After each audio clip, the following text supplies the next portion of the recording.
আহলে সুন্নাত ওয়াল জামাতের আকীদা অনুযায়ী নবী রওজার মধ্যে এখনো জিন্দা। কথা বলেন ঠিক কি না? কিছু কিছু ভণ্ড বের হয়েছে, তারা বলে নবী মারা গেছে। নাউজুবিল্লাহ, জোরে বললেন, বলেন বলেন। আহলে সুন্নাত ওয়াল জামাতের আকীদা অনুযায়ী আল্লাহ রাসূল এখনো সিজদায় পড়ে ইয়া হাবলি উম্মতি বলে কাঁদতেছে। শুধুই পাগল উম্মতের। কিয়ামতের মাঠে যখন নবী তো উঠবে, মাকামে মাহমুদে গিয়ে সিজদায় পড়ে কাঁদবে। মাথা থেকে নিয়ে পা পর্যন্ত মদিনার ধুলা বালি কাদাগুলো নবীর জান্নাতি শরীরে লেগে থাকবে। ফেরেশতারা জিজ্ঞাসা করবে, নবী হে, আপনি তো রওজায় ছিলেন, আপনার শরীরের মধ্যে কাদা কেন? আপনার শরীরের মধ্যে বালি কেন? আপনার শরীরে এই অবস্থা কেন? আপনার চোখ দুটো কাঁদতে কাঁদতে লাল হয়েছে কেন? আল্লাহ রাসূল সেদিন ডাক দিয়ে বলবেন, ফেরেশতার দলেরা, তোমরা জানো না আমি নবী যেদিন থেকে রওজার মধ্যে প্রবেশ করেছি, ওই দিন থেকে আমার পাগল উম্মতের জন্য দুনিয়াতেও কাঁদছি, কবরেও কাঁদতেছি, রওজায় কাঁদতেছি, কিয়ামতের মাঠে কাঁদতেছি।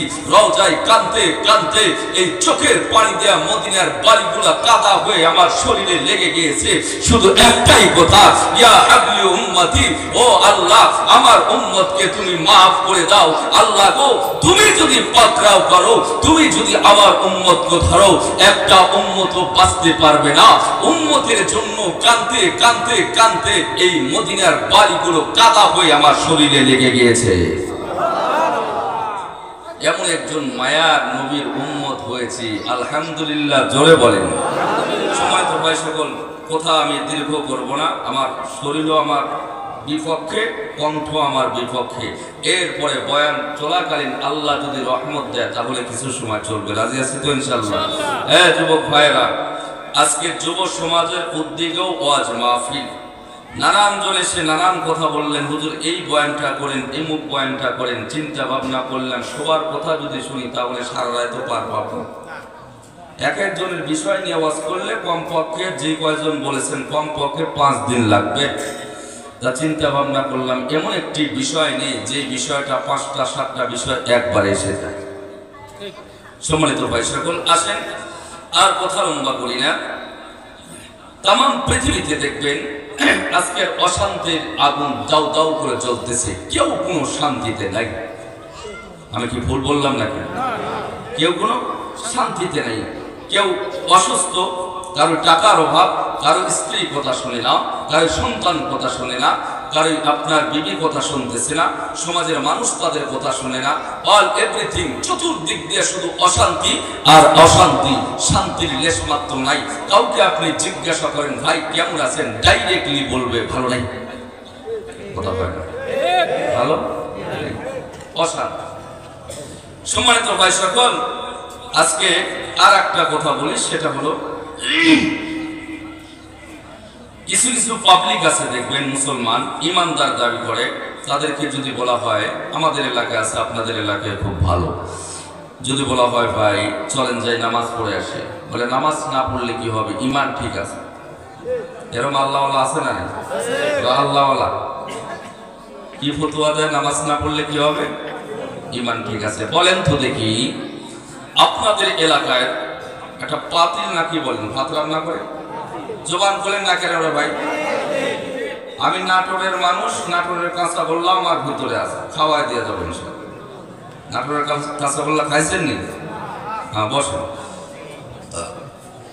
তো পাতিলের মধ্যে আপনি দুধ রাখছেন, কি রাখছেন, জবান বলেন, দুধ রাখছেন। বলেন তো পাতিল কাত করলে পানি পড়বে, কথা বলেন, পাতিল কাত করলে কি পড়বে, পানি পড়বে। রাখছেন দুধ আর কাত করলে পানি পড়বে, কি পড়বে বলেন বলেন বলেন। হ্যাঁ যুবকরা কথা বলো না কেন? আমি কি বুড়া? তোমাদের দলের লোক তো আমি, কথা পাও না কেন? বসো টাইট মতো, অবশ্য বাপ বিয়ে দেবেন আজকেই বিয়ে করে, কথা পায় না। সারা জীবন তো মেসেঞ্জারে ঠোকা ঠোকা একবার জীবন যৌবন সব শেষ।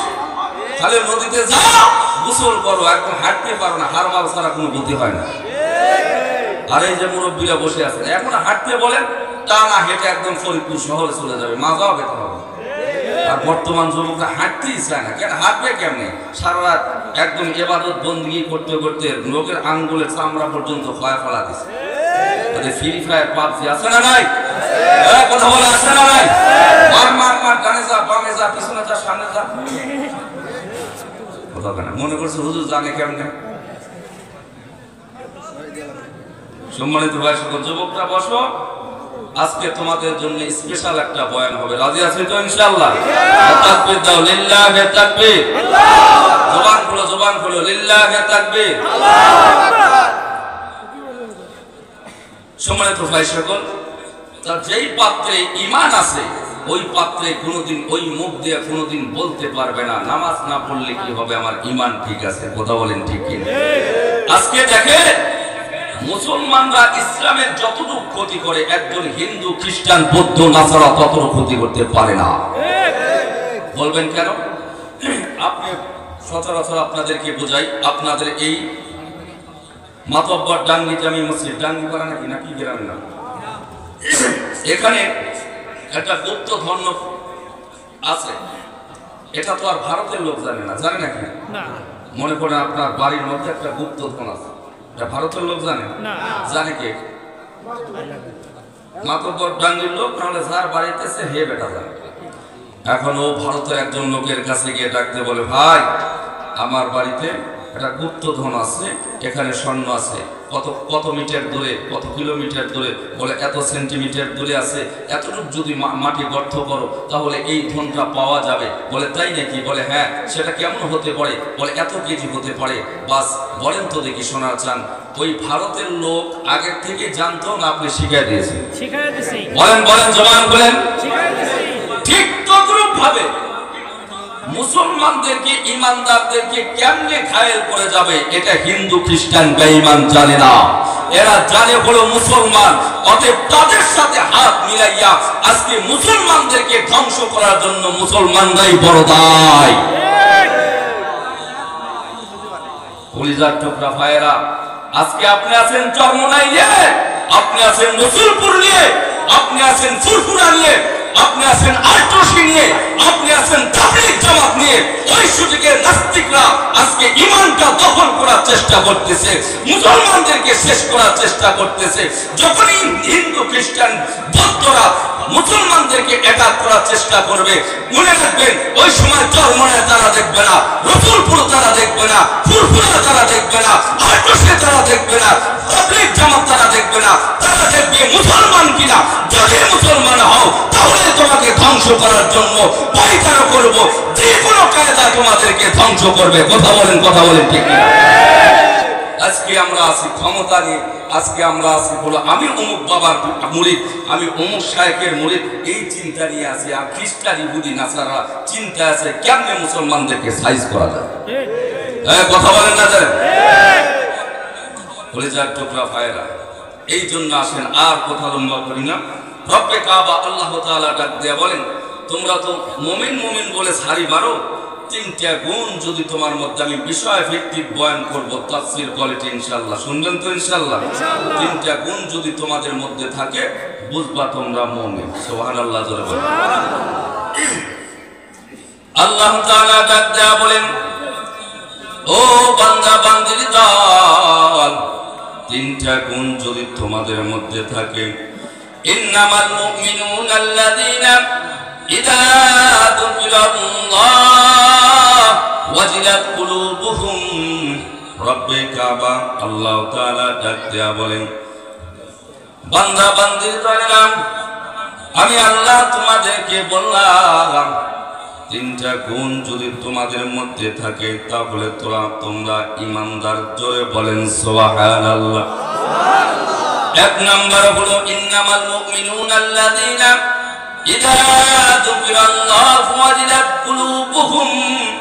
প্রথম নাম্বার, যখন দেখবা মালিকের নাম নিলে, আল্লাহর জিকির করলে তোমার কলবটা থরথর করে কাঁপে।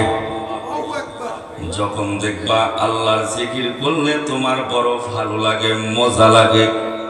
পৃথিবীর যত খাবার খাও কোনো খাবার তোমার মজা লাগে না। যখন জাকিরিনরা আল্লাহর নামে তাসবিহ পড়ে তো তারা এত মজা পায়, তারা এত মজা পায়, ওই জাকিরিন সারা পৃথিবীর কেউ বুঝতে পারে না আল্লাহর নামের কত স্বাদ। আমার কলিজার টুকরা ভাইরা, ও পর্দার আড়ালের মা, অনেক কষ্ট করিয়া আপনাদের মাঝে আসলাম, দিলের কান দিয়ে কথাগুলো শুনতে হবে। অসুস্থ শরীর আমার শ্রদ্ধেয় বড় ভাইয়ের অনুরোধ আমি ফেলতে পারলাম না, কণ্ঠ বসা। এরপরেও আপনাদের কাছে আসলাম শুধু মাহফিলটাকে রক্ষা করার জন্য। কষ্ট হচ্ছে আপনাদের? আল্লাহ তাআলা ডাক দেয়া বলে, বান্দা যখন মালিকের নাম নিবা তো তোমার কলবটা যখন কাঁপবে, ওই সময় বুঝবা তুমি প্রথম সিরিয়ালের ইমানদার। জোরে বলেন, জোরে বলেন সুবহানাল্লাহ।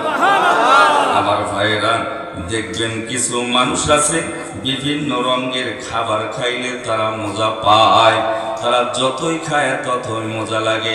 এই মজাটা শুধুমাত্র কয়েক মিনিট, কয়েক সেকেন্ডের জন্য। কথা বলেন ঠিক কি না? আর কিছু আল্লাহর পাগল আছে স্টেজলেস, হোমলেস, নিতান্ত গরিব মানুষ, রাস্তা দিয়া ভ্যান গাড়ি চালায়, ঘোড়ার গাড়ি চালায়, রাস্তা দিয়া ঠেলা গাড়ি চালায়। ওই পাগল বান্দারা দেখবেন আল্লাহর নামে তাসবিহ পড়ে, মাথার মধ্যে একটা ছিঁড়া টুপি, এরপরে গায়েতে ছিঁড়া জামা। পৃথিবীর কোনো মানুষ তাদেরকে দাম দেয় না, পৃথিবীর মানুষ তাদেরকে সম্মান দেয় না, পৃথিবীর মানুষ তাদেরকে ঘোড়াওয়ালা বলে ডাকে, তাদেরকে ভ্যানওয়ালা বলে ডাকে। কিন্তু আল্লাহর পাগল আর কলবটা আমার মালিকের সাথে এমন ভাবে লাগিয়ে আছে, ও পাগল যখন আল্লাহ আল্লাহ বলে ডাক দেয় তো আল্লাহ সহ্য করতে পারে না। এই জন্য তো বেলালের কাহিনী আপনারা অনেকবার শুনছেন। আলোচনা হয়ে গেল নবী আমার মসজিদে যেন আর বেলাল আযান দেয় না। বেলাল তো আশহাদু বলতে পারে না, কেননা তার জিহ্বাটা পুড়ে গিয়েছে। কি কারণে পড়েছে? আহাদ আহাদ বলেছিল তো আগুনের কয়লা মুখের মধ্যে ঢুকায় দিয়েছে। এই বেলাল রাদিয়াল্লাহু তাআলা আনহু শিনের শব্দ উচ্চারণ করতে পারতেন না, আসহাদু বলতেন। সাহাবায়ে কেরাম ডাক দিয়া বললেন, নবী আমার, আপনার বেলাল আপনাকে সাক্ষী দিতে গিয়ে সিন উচ্চারণ করে, মেহেরবানি করে মুয়াজ্জিনটা বাতিল করে দে। একজন সুরিলা, একজন কণ্ঠ যার ভালো তাকে মুয়াজ্জিন বানায় দেন। আল্লাহর নবী মাথাটা নিচু করে আছে, কেননা পরামর্শ যেই দিকে বেশি যাবে তার উপর রায়। আল্লাহর নবী দুনিয়াতে এসেছেন ইনসাফ করার জন্য। কথা বলেন ঠিক কিনা? সাহাবায়ে কেরাম চায় বেলাল যেন ইমাম না হয়। কলিজার টুকরা ভাই, জানা কথা শুধু টাচ এন্ড পাস, হালকা শুধু টাচ দিচ্ছে আয়াতটা বোঝানোর জন্য। এই বেলাল রাদিয়াল্লাহু তাআলা মুখে মুয়াজ্জিনি রাখবে না। আল্লাহর নবী ডাক দিয়া বললেন, বেলাল কই? বেলাল ডাক দিয়া বলেন, লাব্বাইকা রাসূলুল্লাহি সাল্লাল্লাহু। ও নবী, আপনার বেলাল তো আপনার সামনে হাজির। আল্লাহর নবী কাঁদো কাঁদো কণ্ঠ দিয়া চোখটা ভিজায় ডাক দেয়া বলে, বেলাল রে, মদিনার মানুষ তোমাকে মুয়াজ্জিন চায় না, আজ থেকে তোমার আর আযান দেওয়া লাগবে না। যেমনে বলেছে আযান আর তুমি দিবা না। বেলাল রাদিয়াল্লাহু তাআলা চোখের পানি রাখতে পারে না। সমস্ত সাহাবায়ে কেরাম আনন্দ, আজ থেকে মধুর কণ্ঠে আযান হবে মসজিদে নববীতে। আল্লাহর নবী মনটা খারাপ করে চলে গেলেন। আল্লাহর নবীও চাই না আমার বেলাল আযান থেকে দূরে সরে যাক। কেন রে? আমার বেলালের সাথে মালিকের একটা লাইন আছে, একটা কানেক্ট আছে, একটা তার সংযোগ আছে। আমি বেলালের খবর জানি, কেউ তো জানি না। আমার বেলালের খবর তো পৃথিবীর কেউ জানে না। আমি নবী যা জানি পৃথিবীর কেউ জানে না। এই জন্য আল্লাহর নবীও চলে গেলেন, বেলাল রাদিয়াল্লাহু তাআলা আর বাড়িতে গেলেন না। মসজিদে কোণার মধ্যে বসিয়া ওই যে মালিকের কুদরতি কদমে সিজদা দিয়া কাঁদে আর ডাক দেয়া বলে, রব্বে কাবা আল্লাহ, ও আল্লাহ, আমার জিহ্বা তো ভালো ছিল, আমি তো ইচ্ছা করে নষ্ট করি নাই। আল্লাহ, তোমার একত্ববাদের ঘোষণা দিতে গিয়ে উমাইয়া জালেম আমার মুখের মধ্যে আগুনের কয়লা ঢুকায় দিয়েছে। রব্বে কাবা আল্লাহ, আমি চাই যতদিন এই জমিনে থাকবো, দুনিয়াতে থাকবো, আমি মুয়াজ্জিনি করব, ইকামত দিবে, তো নবী আমার নামাজ পড়াবে। আল্লাহু আকবার জোরে বলেন। কাঁদতেছেন তো কাঁদতেছেন, মাথা উঠায় না। এক পর্যায়ে রাত শেষ হয়ে যায়, কিন্তু আপনার শেষ রাত হয়ে যায়, কিন্তু রাত শেষ হয় না। নবী মাঝখান থেকে পর্দারা সরায় দিয়ে আসমানের দিক তাকায়, দেখি সূর্য উঠছে নাকি। কি ব্যাপার, সূর্য উঠে না।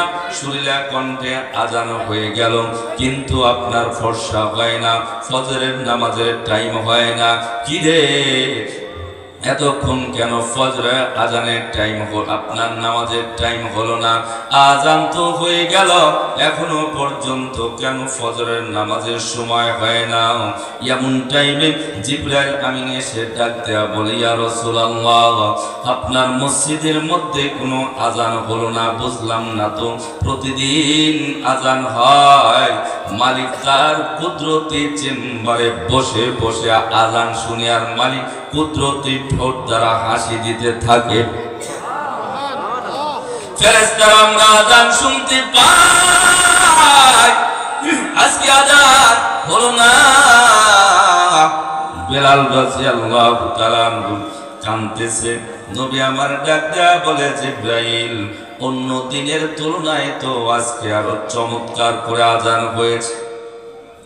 জিবরাইল আমিন ডাক দেয়া বললেন, ইয়া রাসূলুল্লাহ, সুন্দর আযান হয়েছে, কিন্তু রব্বে কাবার আদালত পর্যন্ত পৌঁছায় নাই, আল্লাহর কুরসি পর্যন্ত পৌঁছায় নাই, ফেরেশতাদের দপ্তর পর্যন্ত পৌঁছায় নাই। ইয়া রাসূলুল্লাহ, যতক্ষণ পর্যন্ত আপনার বেলাল, আল্লাহর বেলাল আযান না দিবে, ততক্ষণ পর্যন্ত নামাজের রক্ত হবে না। আল্লাহ তো আমার বেলালকে, আপনার বেলালকে মুয়াজ্জিন হিসাবে ঘোষণা দিয়েছে। কলিজার টুকরা ভাইরা, দেখুন যে কথাটা বলতেছিলাম, কেমন মালিকের সাথে সম্পর্ক, তাদের কলবটা কেমন ভাবে কাঁপতো মালিকের জিকির দেখা। এই জন্য রব্বে কাবা আল্লাহ তাআলা ডাক দেয়া বলেন, ইন্নামাল মুমিনুনা আল্লাযীনা ইযা যুকিরাল্লাহু ওয়াজিলাত কুলুবুহুম। আল্লাহু আকবার জোরে বলেন, আল্লাহু আকবার।